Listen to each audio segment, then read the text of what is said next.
So I thought the session was really good. I loved being part of the panel. The audience had really good questions, really topical questions as well. And I think the best part was just being able to unpick and understand some of the challenges and opportunities, more importantly, within the manufacturing sector here in South Africa. I'd probably say optimistic but cautious. We did talk a lot on the panel around the digital transformation, some of the perspectives and concerns around AI and AI taking over people's jobs.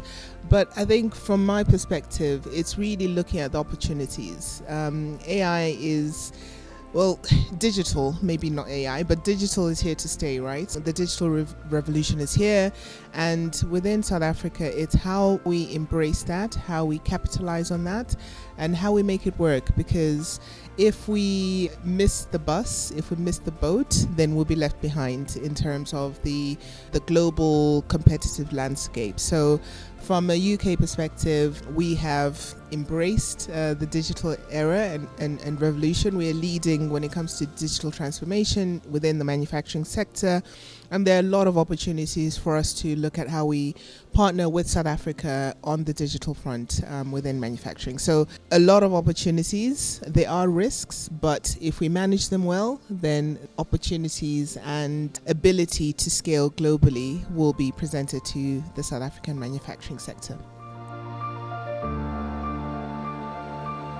I think, there was a lot of discussion around people, skills, and making sure that from a capacity perspective, we have the right skills and we have the right workforce doing the right roles. So I think for me, it's around skills development, it's around collaboration and partnerships.